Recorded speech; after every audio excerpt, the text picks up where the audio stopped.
દેશનું બજેટ જ્યારે જાહેર થાય છે ત્યારે તેની અસર જેટલી મોટા શહેરમાં રહેતા વ્યક્તિ પર પડે છે એટલી જ અને કદાચ એનાથી પણ વધારે નાના શહેરો અને ગામોમાં રહેતા લોકો પર અને પરિવારો પર પડે છે। ત્યારે 1 ફેબ્રુઆરીએ રજૂ થનારા દેશના બજેટમાં ગીર સોમનાથ જિલ્લાની ગૃહિણીઓ શું ઈચ્છી રહી છે, તેમના મતે કેવું હોવું જોઈએ દેશનું બજેટ, જાણીએ તેમની પાસેથી જ। केन्द्र सरकार हवे टूंक समयनी अंदर ज्यारे केन्द्रीय बजेट बहार पाडवा जई रही है त्यारे देशवासीओनी घणी बधी अपेक्षाओ होय छे। त्यारे हवे संदेश न्यूज आवी पहोंच्युं छे गीर सोमनाथ जिल्लानी अंदर। ज्यारे देशना नाणामंत्री एक गृहिणी होय त्यारे महिलाओ शुं ईच्छी रही है कि आगामी दिवसोनी अंदर कई रीते केवी केवी जोगवाईओ साथेनुं बजेट शुं शुं अपेक्षाओ छे। त्यारे देशना नाणामंत्री महिला छे अने तेओ पण गृहिणी छे, त्यारे आवनारा बजेटमां तमे शुं ईच्छी रह्या छो, शुं अपेक्षा राखी रह्या छो? जी खरेखर देशना नाणामंत्री જ્યારે મહિલા છે ત્યારે અમે મહિલાઓ ખાસ એવી અપેક્ષા રાખીએ કે અત્યારે જે મોંઘવારી દિવસે ને દિવસે વધી રહી છે ત્યારે મહિલાઓનું બજેટ ના ખોરવાય, મધ્યમ વર્ગની સ્ત્રીઓનું બજેટ ન ખોરવાય એવી રીતે ગેસના બાટલાથી ચૂલાથી શરૂ કરીને કરિયાણાની વસ્તુઓ હોય, શાકભાજી હોય, પેટ્રોલના ભાવ છે, આ બધી વસ્તુઓ જો કંટ્રોલમાં રહે તો ખરેખર મધ્યમ વર્ગને ખૂબ ફાયદો થશે। મોંઘવારીની અસર તો ઘર ઉપર ઘણી થઈ રહી છે। જે આપણને ઘર વપરાશના જે પૈસા આપતા હોય એમાંય આપણે કંટ્રોલ નથી રહેતો, કારણ કે જે પૈસા આપ્યા હોય એમાંથી પૂરા વપરાઈ જાય છે। મોંઘવારી એટલી હદે નીકળી બહાર છે। શું ઈચ્છો છો તમે? અત્યારે જેમ બને એમ એટલે કંટ્રોલમાં રહે તો સારું। નવા બજેટમાં કંટ્રોલમાં રહે એવું વધારે અપેક્ષા રાખીએ છીએ।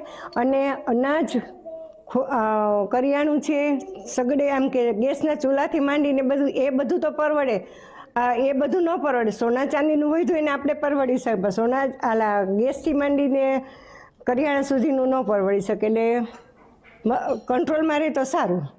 અત્યારના સમયમાં બજેટનું પ્રમાણ બહુ ઝાઝું છે એટલે લોકોને ઘણી બધી તકલીફ થાય છે। મધ્યમ વર્ગના લોકોને બહુ ઝાઝી તકલીફ થાય છે, કારણ કે ગરીબ છે એ એક ટાઈમ માગીને ખાઈ લેશે તો ચાલશે, પૈસાવાળા છે તો એ લોકોને પાસે પૈસા છે એટલે ચિંતા નથી, પણ મધ્યમ વર્ગના લોકો છે એ લોકોને તો જો ઘર બાર વગર પણ ચાલે નહીં, કારણ કે સમાજમાં રહેવું છે એટલે મધ્યમ વર્ગના લોકોને વધારે પડતી તકલીફ પડે છે।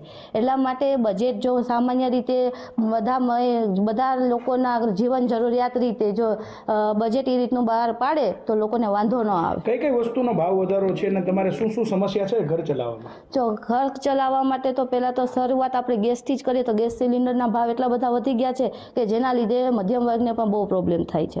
પ્લસ પછી કરિયાણું છે, કરિયાણામાં એટલા બધા ભાવ વધી ગયા છે, આટલી માંડવીનું ઉત્પાદન થાય છે છતાં પણ તેલના ભાવના વધારો આવ્યા જ કરે છે, જેના લીધે લોકોને તકલીફ થાય છે કે કયું તેલ ખાવું કયું ન ખાવું તકલીફ પડે છે। એટલે એ છે કાલ સવારે। પછી બીજું તો કે શિક્ષણ માટે પણ બાળકો હોય, જો મારે જ છે 2 બાળકો છે તો 2 બાળકોને આજે ભણાવવા જરૂરી છે, તો ભણાવવા માટે એટલું બજેટ મોંઘું થઈ ગયું છે કે બાળકોને ભણાવવા માટેના ખર્ચા વધી ગયા છે, ટ્રાન્સપોર્ટના ખર્ચા વધી ગયા છે। એટલે એ અત્યારે જો મહિલા છે તો મહિલા તરીકે બજેટ એ રીતનું સમજી અને બહાર પાડે તો વાંધો ન આવે। ગીર સોમનાથ જિલ્લાની મહિલાઓ કહી રહી છે કે દેશના નાણામંત્રી એક મહિલા છે, ગૃહિણી છે, ત્યારે આગામી દિવસોની અંદર જે બજેટ બહાર પડવા જઈ રહ્યું છે તેની અંદર એવી ખાસ કરીને જોગવાઈ કરવામાં આવે કે જેથી કરીને લોકોને પોતાનું ઘર ચલાવવું છે તે કઠણ ન પડે અને મોંઘવારી છે, વધતી જતી મોંઘવારી છે તે કંટ્રોલમાં આવે તેવું ગીર સોમનાથ જિલ્લાની મહિલાઓ ઈચ્છી રહી છે। કુલદીપ પાઠક, સંદેશ ન્યૂઝ, ગીર સોમનાથ।